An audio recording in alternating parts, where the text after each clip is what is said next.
We are, of course, happy to see the meeting between President Xi and President Trump that have gone off well. And I think it sets the tone for the relationship between the two countries. And I think from this Shangri-La Dialogue, it's quite obvious to all of us observing it. The officials from both sides are following the tone set. And I think this is a good basis for taking the relationship forward. So we look forward to that. But having said that, of course, all of us, including the US and the Chinese, would have understood that there are still issues to be resolved. But I think if we approach the challenges ahead with the right attitude, with the collaborative spirit, that speaks well for the chances of us getting to a better outcome than otherwise. So I think it's a positive outcome, but much work really remains to be done. On the participation for SLD, I think the value of SLD is best reflected in the participation and the networks being connected. So if I may use the analogy of an airport, the success of an airport is not based on whether a particular airline fly to the airport. The success of the airport is based on your number of connections that you can really connect up as different parties come. And if you are a hub airport, like Singapore, your real competitive advantage is the ability for people to make more connections, right? And your real outcome is how many passengers can you carry, the equivalent of how many passengers can you carry. And for Shangri-La Dialogue, I think we are cheered by the support from many countries, a growing number of countries and organizations that come and participate. It shows that they find value in this event. They find value to use us as the platform to connect up with others. Now, then the next thing is that what are some of the tangible outcomes in the Shangri-La Dialogue? I know for our media friends, you would like to focus on some of the specific initiatives. That's natural. But I would say that there are many layers of outcome that different people take from the Shangri-La Dialogue. So for example, perhaps I just use Singapore as an example, to use ourselves as an example. What does the Shangri-La Dialogue provide for Singapore, and how does it lead to tangible outcomes? First, the ability to be in dialogue with so many partners to understand deeply what they are thinking. Not just what they do or how they do, but why they do what they do. That is invaluable. And I think for many other countries, it's the same. Because when we understand deeply why people do what they do, we reduce the chances of misunderstanding and miscalculation. Now, that is fundamental to defense. The second thing that I think many people take away from Shangri-La is what I call checking our own blind spots. If we just talk amongst ourselves, we may always come to the same conclusion. But in every Shangri-La Dialogue, particularly during the ministerial roundtables, both yesterday and today, you get a chance to see how other people are dealing with the issues and whether there are things that we can learn from one another. For example, how countries from Europe to Southeast Asia and Oceania are dealing with non-conventional threats, information warfare, cyber threats, protecting of undersea cables. Or how do we deal with even asymmetric warfare of the kinetic kind? How do we do it in a way that is cost-effective? And there are ideas that are being shared around.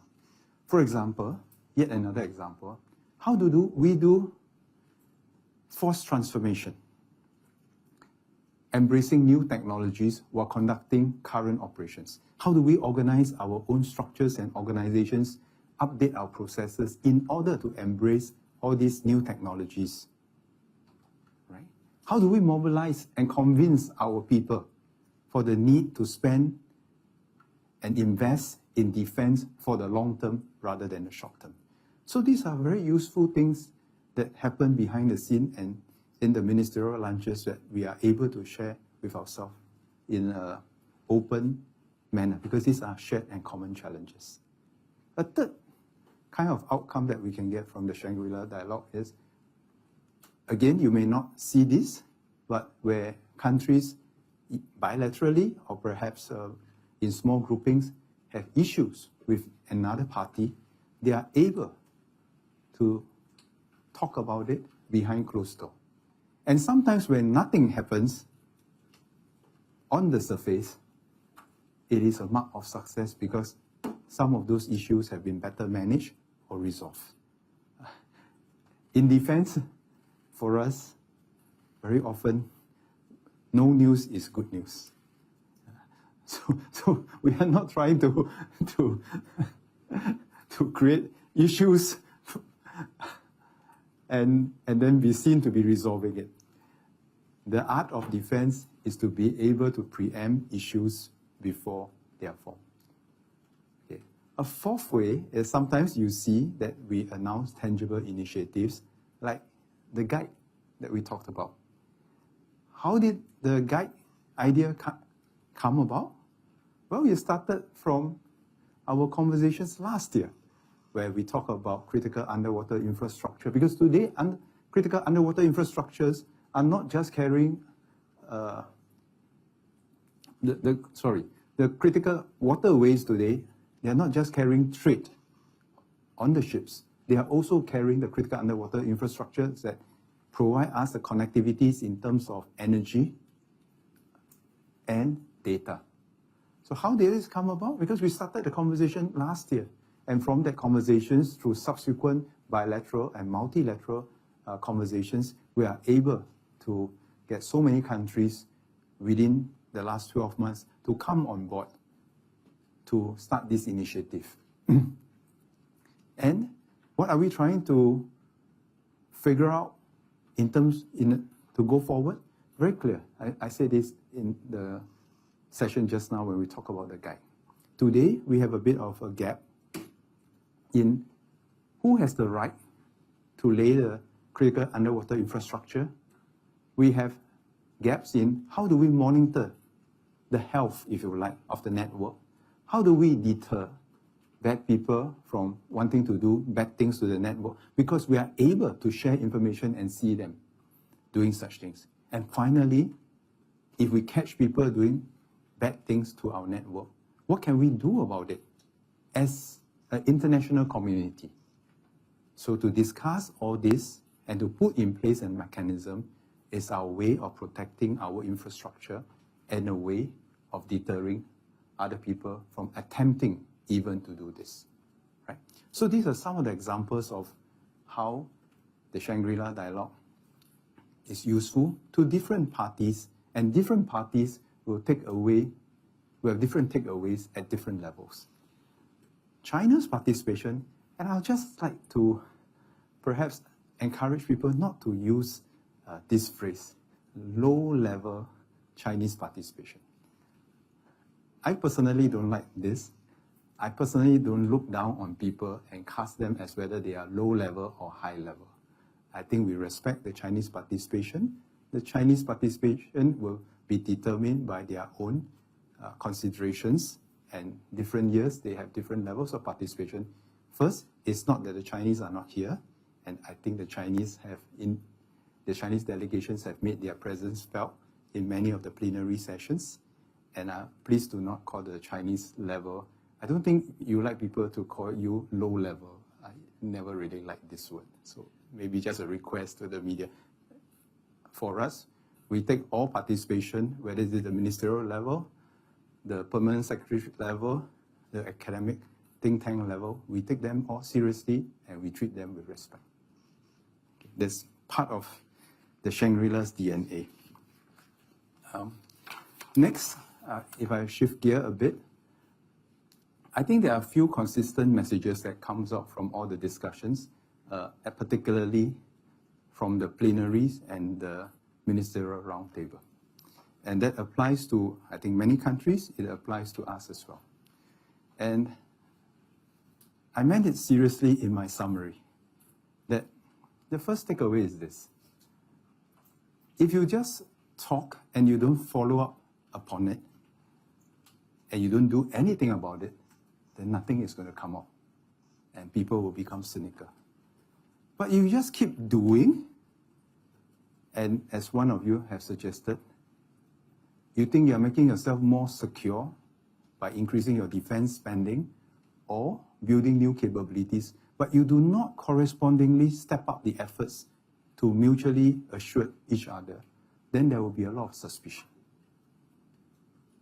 So if you don't talk and you don't do, nobody can help us.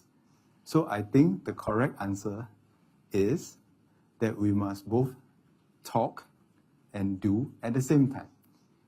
Each of us must pull our own weight for us to be a credible partner, for us to be a relevant partner for others.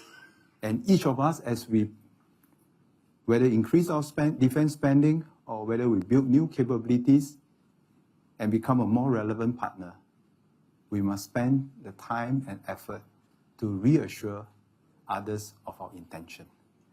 The more powerful we are, the more effort we need to spend to reassure others. Because ultimately in the defense sector, people look at not just capabilities, people look at intention.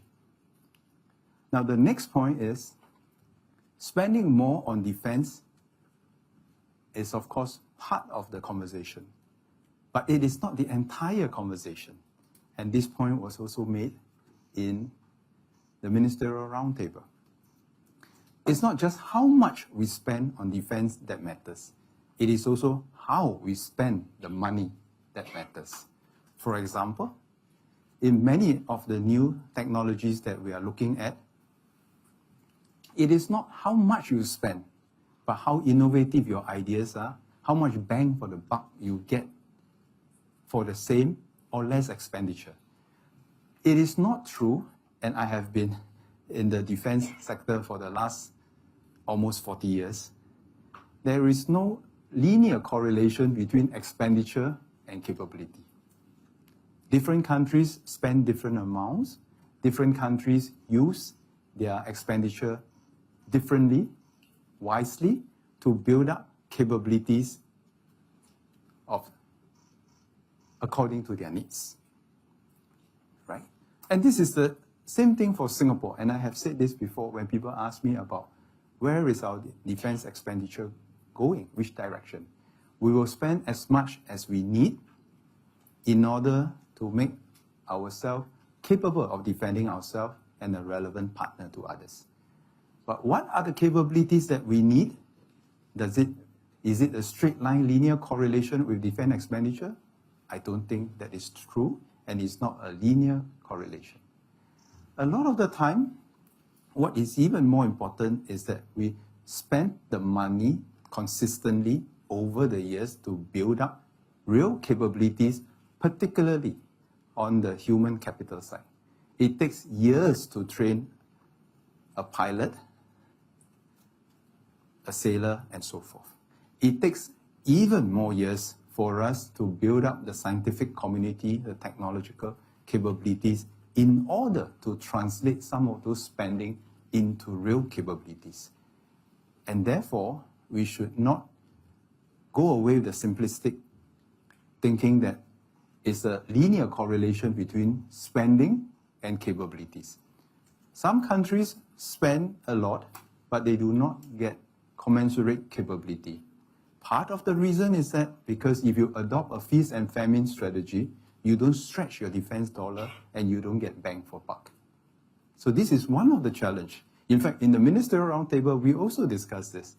How do you convince the public to spend consistently rather than have a feast and famine strategy and spend only when the trouble starts? By then, most of the time, if not all the time, it's too late. And now with the new generation of technologies available, it is even more important for us to be discerning in how we spend, right? Okay, so that goes into the spending. ASEAN is not and must not be complacent. Yes, we are relatively more fortunate compared to many other regions that are having conflicts, kinetic conflicts now. But ASEAN must never be complacent. ASEAN must be very clear.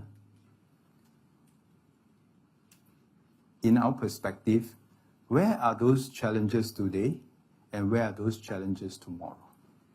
We have to deal with not only today's challenges, we have to deal with tomorrow's challenges.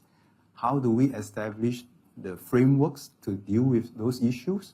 How do we build the trust for us to work together on those issues? How do we build real capabilities to deal with those issues? That's why I said in my speech that circumstances don't define us. Our responses to circumstances define us, right? Now, that is to do with spending. Let me go. Okay. So Aslan, to your questions about whether is it more or less talk, I think we have answered that. Now, for the critical underwater infrastructure, I will take it slightly one step back. Today, all the critical channels, all the critical sea lanes, they are so important to so many countries, not just because of the trade volume that goes through them. They are also critical arteries of the global system where there are pipelines of energy, there are cables for internet traffic. And if any of this disrupted, can you imagine that Singapore is digitally cut off from the world? Can you imagine Singapore is unable to access our essential supplies like food and energy? This would have very serious implications on our lives and our livelihood. So why are we spending so much effort working with like-minded partners? Is because we want to make sure that all these basic components of what makes life normal continues to be normal. Otherwise, we might soon find ourselves in quite a different position. You take a simple event like this. For us to keep the lights on, for us to bring the essential logistics, for us to make sure that bad actors do not disrupt the event, there are so many processes that are required behind the scene for us to make it seem normal. And that is why, before I started this event, 2-3 days back, we walked the ground, we checked everything, we thanked the people, and I'm going to thank the people behind the scene again after this. Because for everything that looks so easy and seamless, there are a lot of work behind the scene. You talk about deterrence and how we build capabilities. Well, there's a Chinese saying, 害人之心不可有，防人之心不可无. And I think this applies to the defense. Do not set out to try to harm people, but also do not be naive that we do not need to take care of our own defense. So that, I think, is a good reminder for us on how we conduct defense. And I think through the Shangri-La Dialogue, we hope to achieve that by giving space to people to discuss their issues frankly, so that we do not need to make news unnecessarily. So finally, I think it was everything that I summed up in my closing remarks just now at the plenary sessions. And I will just emphasize that again, because if you have words without action, then nothing is achieved. But if you have action without communication, then trust is destroyed. And if you have no action and no communication, everything is impossible. But if you combine action and communication, then nothing is impossible. I think the Chinese version rhymes a bit better. Okay, I hope I have answered your questions and given you some food for thought. And I hope you also help us to spread the message of the challenges that we have, the commitment that we have to overcome them, and ultimately, defense is a whole of society business. Defense is a long-term business, and it's a privilege for me to have known many of my counterparts for so many years. It allows us to communicate frankly, openly. And I would say that I'll let you into a little secret.